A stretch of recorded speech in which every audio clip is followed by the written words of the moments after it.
Hello दोस्तों, 24 नवंबर 1971 को America में नॉर्थ वेस्ट ओरिएंट एयरलाइंस की एक परवाज़ पोर्टलैंड से रवाना हुई।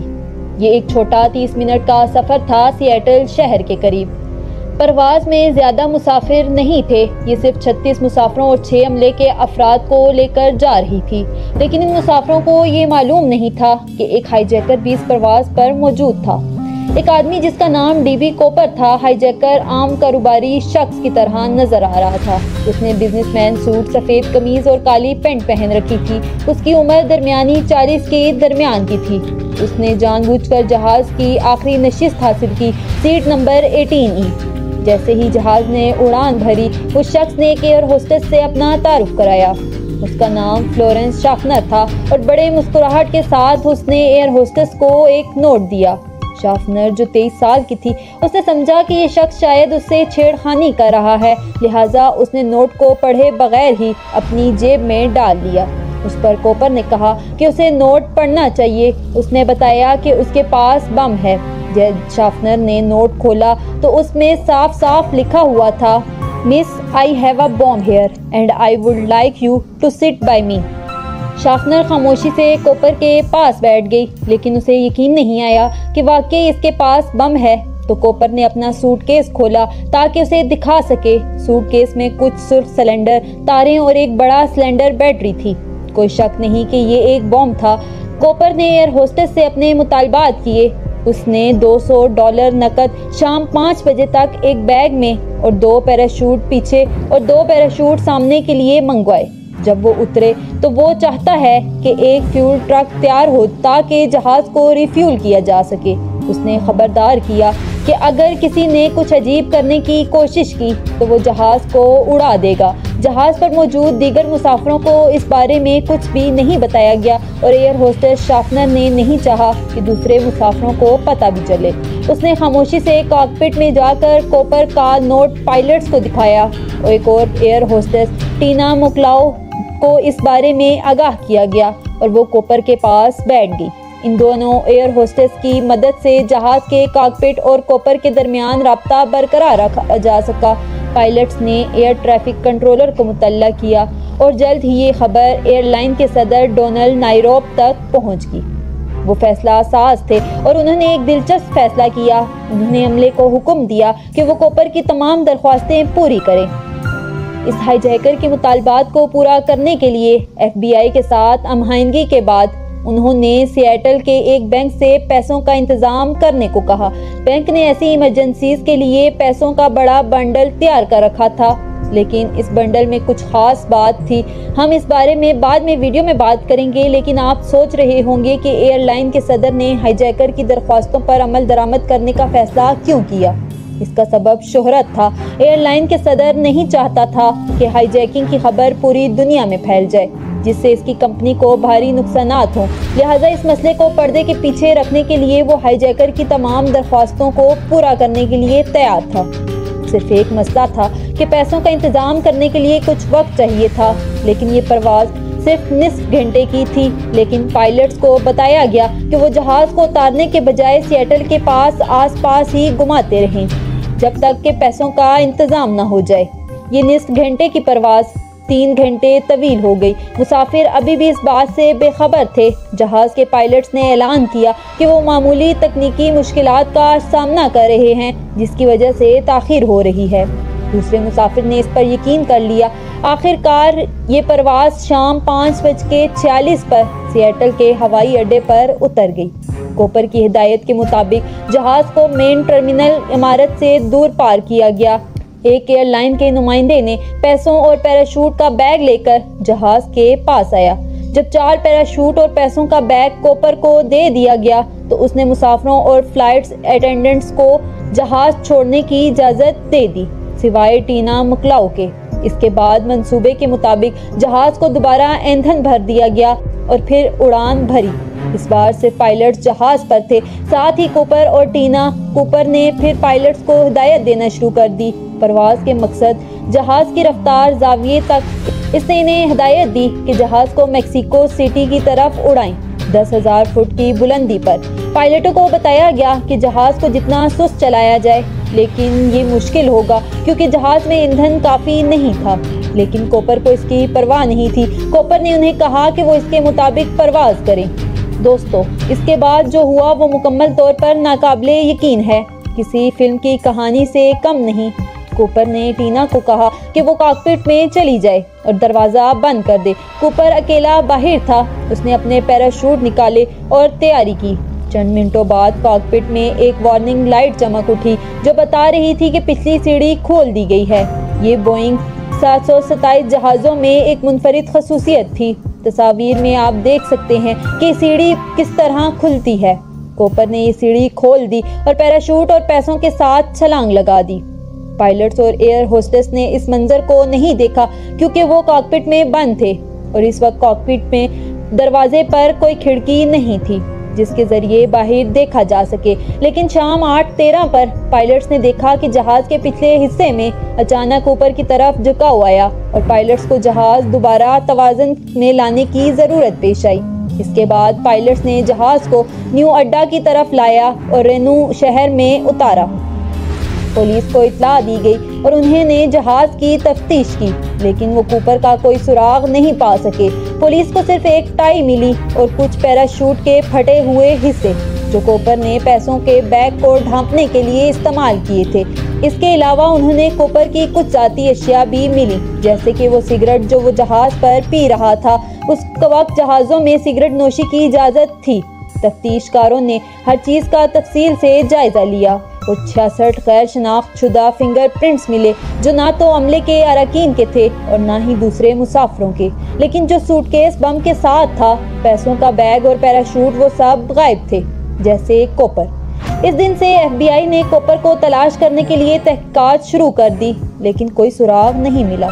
ये तहकीकात 45 साल तक जारी रही। 2016 में बाज़ाब्ता तौर पर बंद की गई, लेकिन बहुत से सवालात अभी भी हल नहीं हुए। ये तारीख का वाहिद हाईजैकिंग है जिसे कोई हल नहीं कर सका। FBI के लिए ये एक बड़ा मामला। कॉपर कौन था? इसके साथ क्या हुआ? क्या पैसा पुलिस ने कभी बाइज़ियाब किया? बहुत सारे सवालात हैं। चलिए इस मामले को हल करने की कोशिश करते हैं। इस वाक़े के दो दिलचस्प पहलू हैं। पहली बात ये कि इस हाईजैकिंग के दौरान किसी दूसरे मुसाफिर को मालूम नहीं पड़ा कि उनका त्यारा हाईजैक किया गया है। ना ही किसी की जान गई और ना ही कोई जख्मी हुआ। बहुत से लोगों का कहना है कि ये सब कुछ टीना मकलाउ की वजह से हुआ है। उन्हें इस हाईजैकिंग की हीरो कहा जाता है क्योंकि उन्होंने कॉपर को पुरसकून रखने, उनकी मांगे पूरी करने और किसी किस्म की हलचल न पैदा करने में कलीदी किरदार अदा किया है। प्यारे के को पायलट रिटा कजाक ने बाद में कहा, वो इतनी पुरसुकून थी, ठंडी थी कि मुझे नहीं लगता कि कोई और बेहतर हो सकता था जो किसी ऐसे शख्स के साथ बैठा हो जो कोई मुजरिमाना अमल कर रहा हो। दूसरी दिलचस्प बात ये थी कि डीबी कॉपर का नाम, जैसे कि मैंने शुरू में बताया, उस शख्स का नाम दरअसल डीन कॉपर था, लेकिन आजकल अक्सर लोग उसे डीबी कॉपर की पुरइसरारियत कहते हैं। डीन को डीबी कैसे बना? ये एक सहाफ़ी की गलती की वजह से है। उस वक्त एक रिपोर्टर जेम्स लॉन्ग अपनी डेडलाइन के लिए देर से पहुंचे। जल्दी में जब वो अपने पुलिस के ज़राए से बात कर रहे थे, उन्होंने नाम गलत सुना। पुलिस ने कहा कि हाईजैकर का नाम डीन कॉपर था, लेकिन उस रिपोर्टर ने डीबी कॉपर सुना और उस नाम को अपनी खबर में इस्तेमाल किया। ये रिपोर्ट दूसरे सहाफ़ियों ने उठाई और उसे उसी नाम के साथ शाया कर दिया, डीबी कॉपर के नाम से। यही वजह है कि हाईजैकर का नाम तब्दील हो गया। लेकिन कॉपर के केस में ये कोई बड़ी गलती नहीं थी, सिर्फ नाम गलत था। वैसे भी एक हाईजैकर से ये उम्मीद नहीं की जा सकती कि वो अपना असल नाम इस्तेमाल करेगा। FBI की इब्तदाई तहकीकात ने जाहिर किया कि जब कॉपर ने त्यारे से छलांग लगाई तो उसने पैसे अपने इर्द गिर्द बांध कर रख दिए थे। पैसे तकरीबन 10 किलोग्राम वजन के थे। कॉपर ने छलांग लगाने के लिए 2 पैराशूट इस्तेमाल किए, एक सामने और एक पीछे। पुलिस को अंदाजा था कि कॉपर ने कहाँ छलांग लगाई। इसने वाशिंगटन स्टेट के जुनूब मगरबी इलाके में छलांग लगाई। इस इलाके में पाइन के जंगलात, झीलें और गहरी खाइयाँ थी। बियर्स भी वहाँ रहते हैं। लिहाजा इब्तदाई तौर पर तफ्तीशकारों ने कहा कि कॉपर के जिंदा रहने का कोई इम्कान नहीं था। 10,000 फुट की बुलंदी से छलांग लगाना और रात 8 बजे मुकम्मल तारीकी में। दूसरी बात, जो कपड़े कॉपर ने पहने हुए थे वो छलांग लगाने के लिए मुनासिब नहीं थे। ठंडी बारिश के मौसम में पैंट और शर्ट में छलांग लगाना, आसमान पर बादलों की काली चादर के साथ 5000 फुट की बुलंदी पर। इसका मतलब है कि कॉपर गिरते वक्त कुछ नहीं देख सकता था। इसके अलावा हवा की रफ्तार भी अहम थी। अंदाजा था कि जब कॉपर ने छलांग लगाई तो वो 320 किलोमीटर फी घंटा की रफ्तार से चल रहा था। अमेरिकी पैराशूट एसोसिएशन ने मजीद एक मसला बयान किया, ठंडा पानी। नवंबर में इस अमेरिकी इलाके में दर्जे हरारत बहुत कम होता है। अगर कॉपर झील में गिरा होता तो वहां से निकलना तकरीबन नामुमकिन होता। इस सर्द पानी में हाइपोथर्मिया चंद मिनटों में शुरू हो जाती है और इसके ऊपर कॉपर की तरफ बांधा हुआ वजन तैरना मजीद मुश्किल बना देता है। लेकिन इन सब के बावजूद कुछ ऐसी वजूहात सामने आई जो हमें ये सोचने पर मजबूर करती हैं कि शायद कॉपर ने उस छलांग में जिंदा रहने में कामयाब हो गया हो। इसकी वजह ये थी कि कॉपर के वाक़े के बाद बहुत से मुशाइबा वाक़ियात हुए। जब कॉपर की हाईजैकिंग की खबर पूरे मुल्क में फैली तो मजीद हाईजैकर्स ने इसी तर्ज अमल को अपनाने का सोचा। कम से कम 5 लोगों ने इसी तरह की हाईजैकिंग की और इन तमाम 5 लोगों ने त्यारे से छलांग लगाने के बाद जिंदा बचने में कामयाबी हासिल की। इनमें से एक था मार्टिन मैकनाली, जिसने 24 जून 1972 को एक त्यारे को हाईजैक किया। इसने बिल्कुल वही तर्ज अमल इस्तेमाल किया। इसने $5 लाख का मुतालबा किया। जब त्यारा उड़ा तो उन्होंने कॉपर की तरफ छलांग लगाने के लिए पैराशूट इस्तेमाल किया। मैकनाली के मामले में त्यारे की रफ्तार तकरीबन 400-500 किलोमीटर फी घंटा की थी। जब उसने छलांग लगाई ये कॉपर की छलांग की रफ्तार से 2 गुना था। लेकिन फिर भी मैकनाली सिर्फ एक रिजर्व पैराशूट इस्तेमाल करके जिंदा बच गया। एक और हाईजैकिंग मुशाइबा जनवरी 1972 में रिचर्ड लपॉइंट ने की। इसने जनवरी में इसी तरह के कपड़े पहने, छलांग लगाई और बर्फ पर महफूज तरीके से उतर गया। ये गैर मुतल्लका है कि इन दोनों हाईजैकर्स को बाद में पुलिस ने गिरफ्तार कर लिया। यही वजह है कि हम इनकी कहानियों को जानते हैं।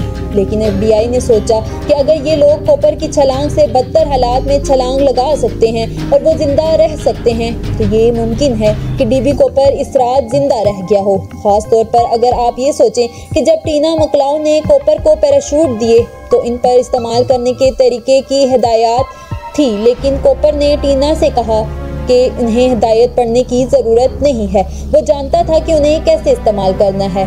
तो अब चूंकि FBI ने ये समझना शुरू कर दिया कि कॉपर जिंदा हो सकता है, उनका अगला काम था इस जगह की तलाश करना जहां उसने छलांग लगाई थी। दरअसल पुलिस ने हाईजैकिंग के अगले दिन से ही उन जंगलात की तलाश शुरू कर दी थी।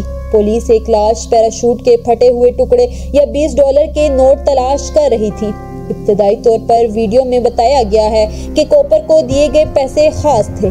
खास बात ये थी कि ये $20 के नोट थे। 10,000 नोट, $20 के नोट, कुल $200 और इन नोटों के सीरियल नंबर्स नोट किए गए थे। FBI ने इन नोटों के सीरियल नंबर्स को मुल्क भर में फैला दिया। बैंकों से लेकर कैसीनो तक सबको बताया गया कि अगर वो इन सीरियल नंबरों के नोट्स हासिल करें तो FBI को इत्तला दें। लेकिन तफ्तीशकारों के लिए कॉपर को तलाश करना दिन ब दिन मुश्किल होता जा रहा था, क्योंकि तलाश के इलाके को कैसे बनाया जाए। बहुत से मतगीरात थे। त्यारा उड़ते हुए हवा की रफ्तार क्या थी, कितनी तारीकी थी, त्यारे के सही मकाम पर कॉपर ने छलांग कहाँ लगाई, छलांग के बाद कॉपर ने पैराशूट कब खोला और पैराशूट कहाँ जा सकते थे। तफ्तीशकारों का बेहतरीन अंदाजा ये था ये इलाका झील मरीन के करीब कहीं लैंड किया होगा। FBI ने एक अमली तजर्बा किया। अगर हम एक ही त्यारे को इसी तरह की तरतीबात के साथ परवाज कराएं और सीढ़ियों के जरिए 91 किलोग्राम का स्लेट बाहर फेंकें तो स्लेट कहाँ गिरता है। इस बुनियाद पर हम कॉपर के लैंडिंग इलाके का बेहतरीन अंदाजा लगा सकते हैं। इस वजह से इस इलाके में डोर टू डोर तलाशें की गई। मकामी फार्म हाउसेज में पुलिस हर दरवाजे पर दस्तक देती और तहकीकात करती थी। पेट्रोल बोट्स लीक मरोन चल रही थी। एक कंपनी ने अपनी सबमरीन तलाश के लिए इस्तेमाल की। 200 फुट नीचे लीक मरून के नीचे वो तलाश करते रहे। वो पैसा, पैराशूट का कोई टुकड़ा या लाश तलाश करना चाहते थे, लेकिन कुछ भी नहीं मिला। बिलाखिर तहकीकात ने नोटों के सीरियल नंबर्स मकामी अखबार में शाया किए। उन्होंने खबर चलाई कि जो भी इन सीरियल नंबर्स में से कोई नोट तलाश करेगा उसे $1000 इनाम मिलेगा। ये पेशकश 3 साल तक रही, लेकिन कोई नोट नहीं मिला। अब 1979 पर आते हैं। हाईजैकिंग के 8 साल बाद अचानक एक पायलट ने FBI से राब्ता किया। उसका नाम टॉम बुहान था और वो कॉन्टिनेंटल एयरलाइंस के लिए काम करता था। हाईजैकिंग की रात कॉपर के त्यारे के 4 मिनट पीछे और 4000 फुट ऊपर एक और त्यारा उड़ रहा था जिसे टॉम उड़ा रहा था। टॉम ने इस रात की तूफान की याद दिलाते हुए कहा कि उसने अपनी पूरी कैरियर में ऐसा तूफान नहीं देखा था। उसने कहा कि FBI के हिसाब की किताब के मुताबिक कॉपर के गिरने का इलाका 80 डिग्री गलत था। चूँकि वो इस रात त्यारे में था, उसने कॉपर के उतरने के मकाम का बेहतर अंदाज़ा लगाया। उसने FBI को बताया कि उन्हें वाशुगल दरिया के नाले के करीब तलाश करनी चाहिए। चंद महीनों बाद टॉम का शिबा दुरुस्त निकला और एक 8 साला लड़के को कोलंबिया दरिया के किनारे कुछ $20 के नोट मिले। इन सब नोटों में कुछ अभी भी रबर बैंड के साथ बंधे हुए थे। हाईजैकर DB कॉपर अमेरिका की तारीख की वाहिद गैर हलशुदा हवाई जहाज की हाईजैकिंग में पहली कामयाबी कोलंबिया दरिया के साहिल पर आई। एक 8 साला लड़के ने इतवार को $3000 के टुकड़े खोदे। जैसे ही पुलिस ने इन नोटों के सीरियल नंबर्स की जांच की, फौरन तस्दीक हो गई कि ये वही पैसा था जो सालों पहले कॉपर को दिया गया था। इस मकाम के इर्द गिर्द एक और तलाश की गई, लेकिन तमाम पैसा नहीं मिला। मजमूई तौर पर सिर्फ $5800 मिल सके और टॉम की कियास अराई की कॉपर इस इलाके में उतरा था सही साबित हो गई। टॉम ने कहा कि कॉपर वाशुगल दरिया के करीब कहीं उतरा था और मिलने वाला पैसा इसी दरिया के नीचे था। इसके बाद FBI ने इलाके की तलाश की, उम्मीद में कि शायद कोई लाश या पैराशूट का कोई टुकड़ा मिले, लेकिन कुछ भी नहीं मिला। FBI के एजेंट रिचर्ड टोसा के मुताबिक कॉपर ने उस रात दरिया के सर्द पानी में डूबकर जान दे दी होगी। यहाँ एक दिलचस्प बात यह है कि 8 साला लड़के को जो ये नोट मिले, उनका कुछ हिस्सा इनाम के तौर पर दिया गया और 2008 में जब लड़का बड़ा हुआ, उसने ऑनलाइन नीलामी में 15 नोट फरोख्त किए और उन $20 नोटों के बदले उसे $37,000 मिल गए। क्योंकि कॉपर के केस की दुनिया भर में बहुत मकबूलियत थी, लोग इन नोटों के लिए इतनी बड़ी रकम देने को तैयार हो गए। एक और बड़ा सवाल ये उठता है कि कॉपर के त्यारे में छलांग लगाने के बाद क्या हुआ? कॉपर असल में था कौन? उसके आने की जगह और शनाख्त क्या थी? FBI के पास इस सवाल का जवाब देने के लिए ज़्यादा मदद कुछ नहीं थी। कॉपर ने जो टाई और टाई क्लिप छोड़ा था वो सुनहरी थी और इस टाई में कुछ मखसूस खुर्दबीनी ज़रात मिले। मार्च 2009 में एक तहकीकी टीम ने नई टेक्नोलॉजी का इस्तेमाल करते हुए इन खुर्दबीनी ज़रात का मुताला शुरू किया। इस टीम में एक पैलियोंटोलॉजिस्ट, एक साइंसी मुसव्विर और एक दहात शनास शामिल थे।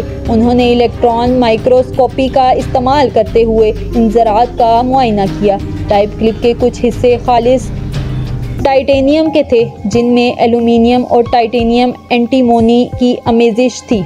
इनकी तहकीकात से पता चला कि कॉपर ने किसी केमिकल या दहाती पैदावार के प्लांट या हवाई जहाज की इंजीनियरिंग कंपनी में काम किया होगा। शायद इसने बोइंग में ही काम किया हो, क्योंकि टाई क्लिप में इस्तेमाल होने वाले खालिस टाइटेनियम इस वक्त हवाई जहाज की तैयारी में इस्तेमाल होते थे।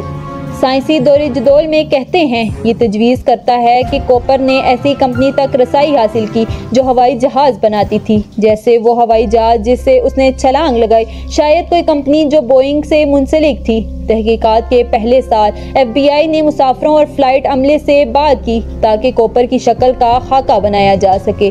कॉपर कैसा नजर आता था? 28 नवंबर 1971 को बनाया गया पहला खाका ऐसे नजर आता था, लेकिन एयर होस्टेस शफर और बहुत से गवाहों ने कहा कि ये दुरुस्त नुमाइंदगी नहीं थी। एक और नए खाके के लिए एक और साल लगा और ये भी ज़्यादा दुरुस्त नहीं था और 2 जनवरी 1973 को FBI के कॉपर का तीसरा और आखिरी खाका बनाया गया। इस नए खाके को देखकर एक एयर होस्टेस ने कहा कि ये तस्वीर दुरुस्त है। इस खाके को देखकर ये आसानी से कहा जा सकता था कि कॉपर ऐसा नजर आता था। डीन कॉपर के असल चेहरे और इसके मुमकिना पेशे को दुनिया के सामने जाहिर किया गया। बहुत से लोगों ने इसकी शनाख्त के बारे में नई नज़रियात बनाना शुरू कर दी कि कॉपर कौन था। लारी कार, जिसने 2006 से 2009 तक तफ्तीशी टीम की क़ियादत की, का ख्याल था कि कॉपर एयरफोर्स में एक कार्गो लोडर था। क्योंकि कार्गो लोडर्स को बुनियादी छलांग की तरबियत दी जाती है, पैराशूट कैसे पहने, पैराशूट कैसे उतारें, और त्यारे के काम के बारे में भी मालूम होता है। त्यारे में सीढ़ियाँ कैसे उतारी जाएं, इन्हें ये सब कुछ मालूम होता है। इन तफसीलात की बुनियाद पर FBI ने 800 से ज़्यादा मुश्तबा अफराद की फहरिस्त तैयार की। 800 अफराद, इनमें से कोई भी DB कॉपर हो सकता था, लेकिन 20 में से चंद को संजीदा तौर पर गौर किया गया। इनमें से 2-3 की कहानियां दिलचस्प हैं। इनमें से एक रिचर्ड मिकाय, जो वियतनाम जंग की तजर्बाकार था। कॉपर की हाईजैकिंग के 5 माह बाद उसने एक त्यारा इसी तरह हाईजैक किया, एक बोइंग 727 त्यारा। उसने 4 पैराशूट और $500 तलब कर लिए।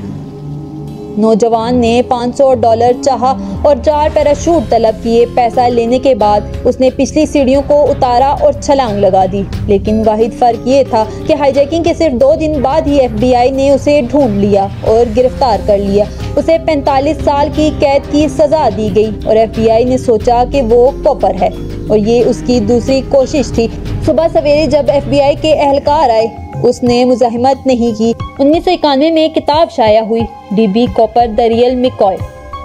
साबिक FBI एजेंट रिसल कॉलम ने लिखी। इस किताब में कहा गया कि जब मिकाय के ख़ानदान को कॉपर की टाई और टाई क्लिप दिखाई गई तो उन्होंने माना कि ये मिकाय की थी। लेकिन जब मिकाय से पूछा गया कि क्या वो DB कॉपर है, तो इसने उसका इतराफ़ या इनकार नहीं किया। 2 साल जेल में गुजारने के बाद मिकाय ने एक जेल ब्रेक की कोशिश की, जिसके नतीजे में एक फायरिंग का तबादला हुआ, जिसके बदले में वो मारा गया। लेकिन हमारी कहानी में मजीद पेचीदगियां हैं। आज FBI सरकारी तौर पर मिकाय को DB कॉपर नहीं मानती। इसके पीछे 2 बड़े वजूहात हैं। पहली बात यह है कि जो खाका बनाया गया था उसकी बुनियाद पर DB कॉपर की तफसील मिकाय से मेल नहीं खाती। दूसरी बात, FBI ने बाद में मिकाय की इस रात की जगह का सबूत पाया जब कॉपर की हाईजैकिंग हुई थी।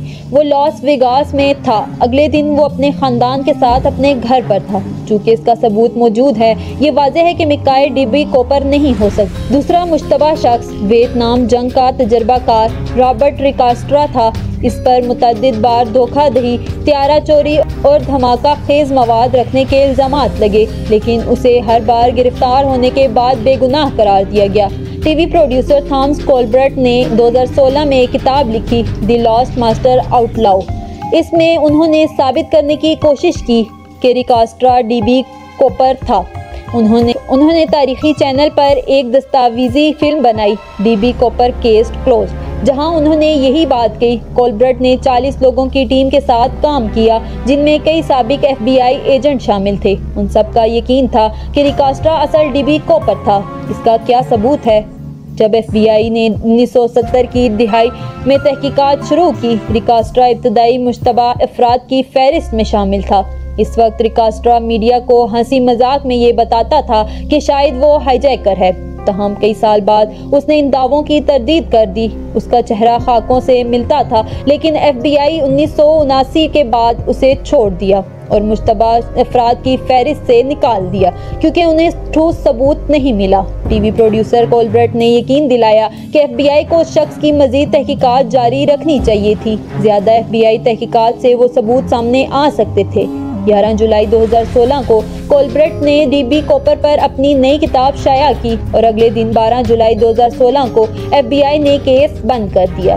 2016 में रिकास्ट्रा की उम्र 73 साल थी और इस किताब में लगाए गए इल्ज़ामात की वजह से उसने अपनी मुलाजमत खो दी। बाद में 2019 में वो कुदरती वजूहात की बिना पर इंतकाल कर गया। तो दोस्तों, हम इसी मकाम पर वापस आ गए हैं। आज भी DB कॉपर का मामला हल नहीं हुआ। कोई भी नहीं जानता DB कॉपर कौन था, वो कहां से आया और कहां गया। अब जब आपको इस मामले के बारे में पता चल गया है तो आपका क्या ख्याल है? क्या DB कॉपर इस रात त्यारे से छलांग लगाकर जिंदा रह सकता था या नहीं? नीचे कमेंट्स में लिखिएगा। ये काफ़ी हैरानकुन के कॉपर की हाईजैकिंग के बाद बहुत सी इसी तरह की हाईजैकिंग्स हुई, लेकिन इन तमाम हाईजैकिंग्स में जिन्होंने पैराशूट का इस्तेमाल किया वो पहले तो हमेशा जिंदा बच गए और दूसरा इन्हें हमेशा पुलिस या FBI ने पकड़ लिया। लेकिन कॉपर के साथ क्या हुआ? अगर आपको ये वीडियो पसंद आई है तो वीडियो को लाइक और शेयर ज़रूर कीजिएगा।